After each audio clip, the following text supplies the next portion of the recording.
Welcome back to the show. You're watching E Central. All right, the cat's out the bag.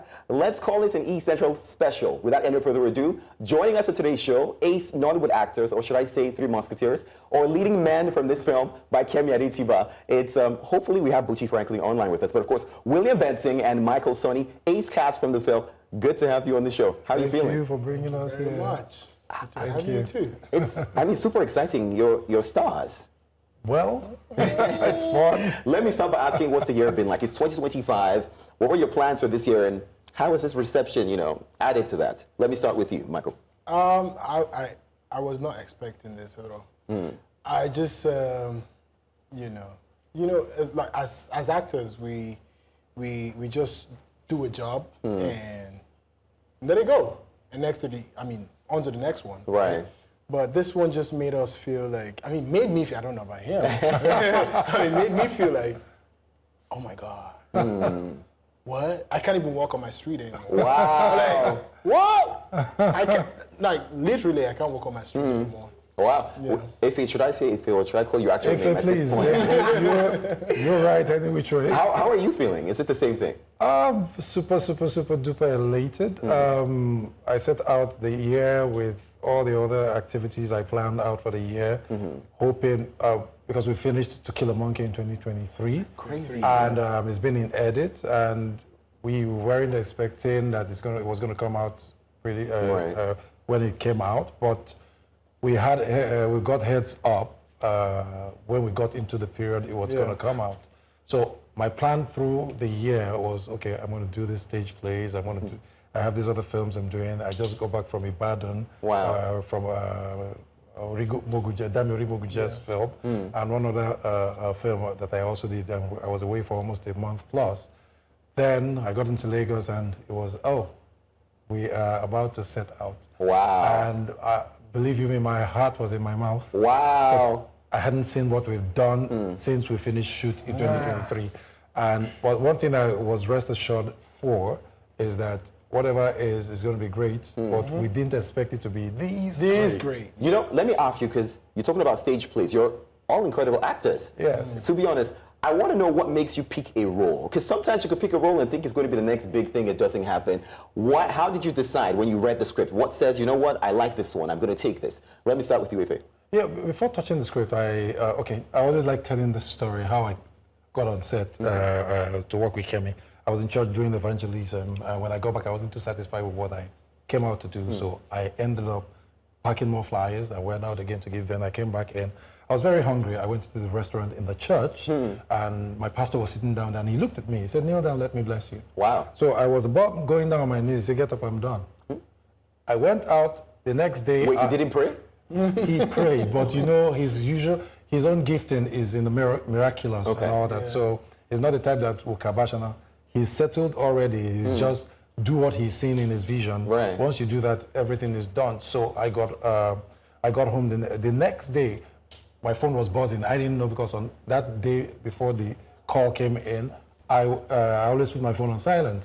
So Kemi called 4 times. I missed the call there. Wow. Tola Odusi now called back. So it was when Tola was calling, I brought up my phone and I picked it up and said, "Why aren't you picking Kemi's call? She's been calling you." I said, "What? Kemi called me?" "No." I said, "Kemi is calling you." I said, "Okay, let me check it out." And I checked the 4 missed calls. I called her immediately, and we were on the phone for an hour, 30 minutes to 2 hours. Kemi was just reeling her heart out about To Kill a Monkey, what's her vision about To Kill a Monkey, and what she ended it up with was, "William, we need you." Wow. "William, we need you." Fantastic. "William, we need you." Then was when we got on set. So from that moment, she spoke to me about what To Kill a Monkey is. They sent me the character Bible and all that. So when I read the script, I began to see her vision in what she wanted to do. So the preparation of getting into my character was like 70–80% Kemi. The rest was the little I would put in, because the writer is the visionary person, and Kemi is the visual person when it comes to telling her stories, and she's an actor's director. Wow. Yeah. So she guided me into the story and made sure I stayed within the frame of the story as we went through. shoot. Now I'm wishing Buchi was here, you know, because Yeah. the friendship, I don't want to give any spoilers, but Afe and Oboz, brotherly. Yeah, but man. I want to ask about, you know, friendship within the industry, you know. When you act these films, Yes. I mean, does the friendship translate to the real world? Are you guys cool with not just this film, other films you've done? Yes, we're cool. When Buchi was doing Jameji, I was doing Ajoche, African Magic, 260 episode and all that. And I was watching him, he was watching me. And the first time I ever meet him was at the AMVCA. And when I saw him, it was like, man, this is the legend I was seeing on Jameji. And I went in and I gave him a name. Every time I saw him after then was Odogu Male, Odogu Male. And we became very good friends moving on. Then, when To Kill a Monkey was to come up, he was the one that called me when he found out I was the one playing it. Wow. He called me Same up. thing. Same thing he did. So he called me, the day he called me up, once we finished, we were feeling energies, drinking, eating, and having fun. He did the same thing to him. Yeah. Wow. The next day, and some of his team, his bad boys within the frame. Michael, let me ask you this, because I was doing some research, and my producers were like, did you know that he does stage plays? I was like, wow. And in fact, you're a dancer as well. Yeah, I started about as a dancer. I want to ask that, what's the difference? Because some people are probably want to do this, you know, want to be actors, and you're thinking, what's the difference between like a stage play and this screenplay? Which is easier? Is there such a thing? Well, I think screen is easier. Okay. I mean, stage plays are, No cuts. yeah, no, exactly. One is one take. I mean, when you're on stage, no stop, cut, replay. No, it's 1 hour or like 1.5 hours. You're still on. You're still on till the end. Wow. You know, that's why I mean it's harder, but it's cool because you can tweak what you did the first show In the second in the show. second show. Oh. That's why it's cool. Okay. And the beautiful part about that with stage is that no matter what you do, no matter what mistake you or errors you make on stage, the audience don't know because they don't have the exactly, script. because they don't have the They script. don't have the script, so it's one take. So once you know that as an actor, just flow. Yeah. And in flowing, maybe you have the first showing. Right. Once you step on that stage and you start the performance, you feel the energy of the audience. And in the light of the energy you're feeling is the same capacity you are doling out at them. So you end up, when you become so confident, you begin to pick each person and talk to them in order to draw them into the play itself. Wow. This is obvious that you're professionals at this. Now, for some people, you know, Nigerians, so we're very interesting people. We can support right or die, but sometimes, you know. But I'm curious, did you always know that both of you were going to do acting? Has this always been a thing from the beginning? So when I was directing and acting, he was dancing. Yeah, I was a He was a dancer. I knew. boss. I knew him far back. Wow. How far back? Well, I've been in the industry for a while. Let me not talk. Yeah. For me, I would 13 years. But so obviously he's like. I don't want to give pointers, but I'm like, and the energy on. Oh my goodness. Yes. Now, I mean, for most people would say this, it's incredible performances, right? Yeah. But I gotta say this, when you look at the comments, a lot of people were starting to say, you know what, starting to call you Denzel Washington. Did you hear any of those? Yeah. You know when they say that, I just don't know what they see, but the first person to ever call me Denzel was a lady who, I was at National Theatre, I think I just finished rehearsal, and I was walking down to the main building. And this lady was driving by, and all of a sudden she just stopped. And, are you related to Denzel Washington? I'm like, Oh, wow. then the next time I heard that was on set of To Kill a Monkey, and it came out from Kemi's mouth. Wow. And I don't know if you remember the scene between me and my wife in the room, that fiery scene that I was really raging and all that.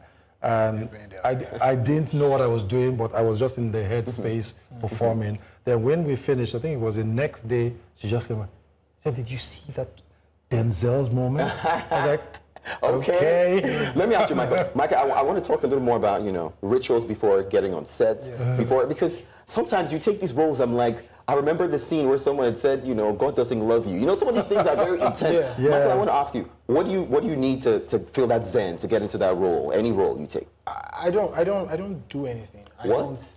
I just well, the minute the minute I know, okay, yeah, it's time, right? I just say, God, go with me. That's all. Your prayer. I don't think anything. I don't do anything. I just, as long as I know what I'm supposed to do, I just say, God, go with me. Right. Because that's all I need to do. You know, I just move.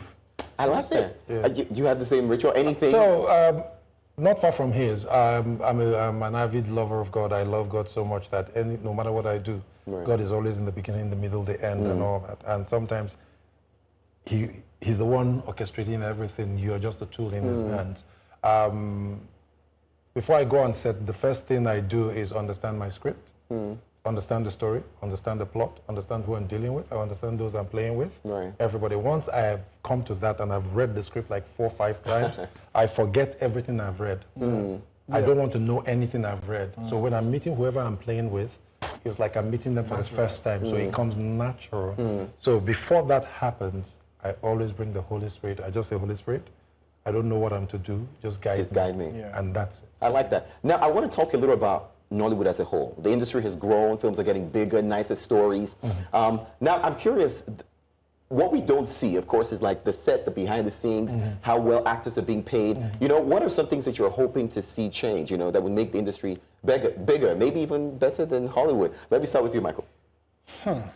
It's a big one. It's a big one because I don't think I'm the right person to have to Why not? I answer mean, that stage question, play, you know? dancer, actor. Well, because I'm used to the stage, right? I'm more of the stage than TV, right? So he's the right person to ask the question because if you ask me, I'm just gonna be really blunt, right? Okay. But I don't want I don't want a lot of people to hate me. You know what I'm saying? Let them do what they We've want. been looking at the commerce aspect of our business and all that. So going back to school and all that, studying the theater and having to have a well-grounded space where they say, okay, you're learning the business aspect of what you're learning or what you want to carry as a profession.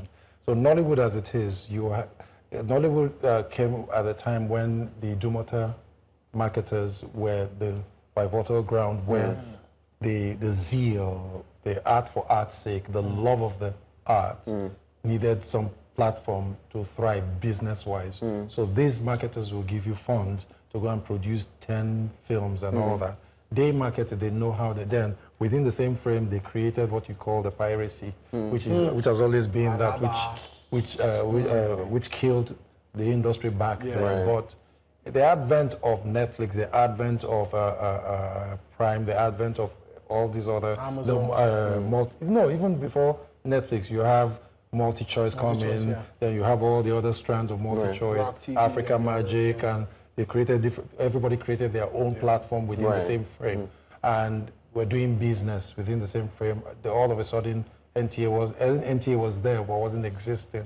Then you see the growth from how we morphed at different levels. Honestly. And it became, it got to the point where we moved the marketers out of the way.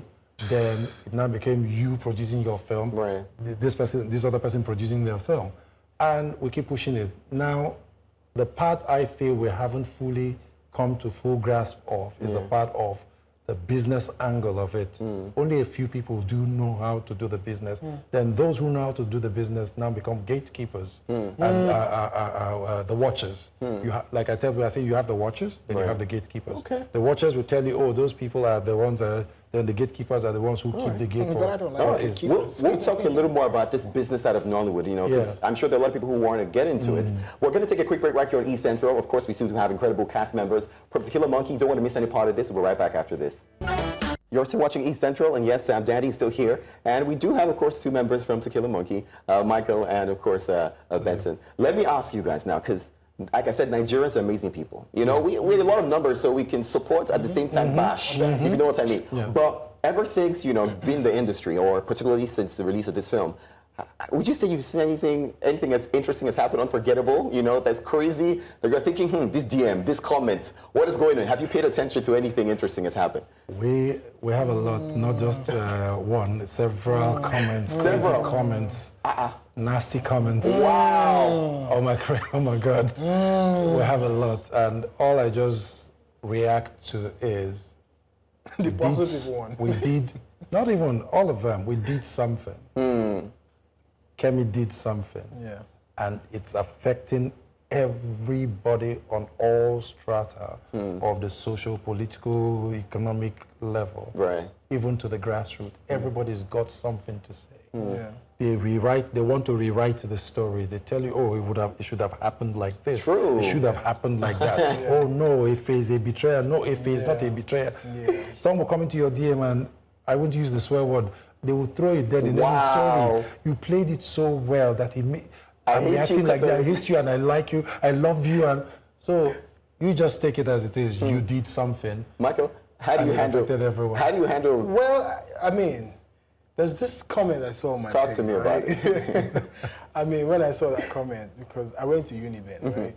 So when I got that comment, I knew it was someone from Uniben. It was definitely some. I mean, the person will be watching this right now. He's like, Yeah. I know, saying I mean, you know, that comment was, you know, he was in a what we portrayed, right? And he said, I think so. I won't spoil the street for us. Wow. But I'm not spoiler. Okay. That's what I mean. And When I got that, like, bad boy. Yeah. Another one that caught me is the cartoon they made of me going to Benin. Yeah, going to Benin. And the guy says, I saw that. wait. Now you know. He said, yes, if a minute. You get my won't go Benin. He said, no, it's just a film. He said, oh, you do this? You don't come and film. He said, okay, I'm not going again. Yeah, no, boss. over my dead body. Over my dead body, you must enter this bus. You know, I wish we had so much time on the show, but time is running out. Yeah. I gotta ask, what's next? You know, it's of course 2025. Yeah. This is a project film 2023. Yeah. What are we expecting? Anything coming out soon that we should Something watch? massive is coming. Be watching out for Osamede, written by Lillian and produced by Lily Gold, written by Lillian and directed by James Omokwe. It's coming out in October. The teasers are out, and if you go on Twitter, they just posted some pictures also. Okay. Yeah. Osamede and all the actors in Osamede, we spoke Benin language from beginning to the end. Benin. And I love it. I'm not Benin. Well, I got to be honest, we're super excited to have you. Thank you so much for the work that you're doing. I think this is inspiring to the younger generation. Whether you're experienced or not, you can take a step like this and become the next big thing. Honestly.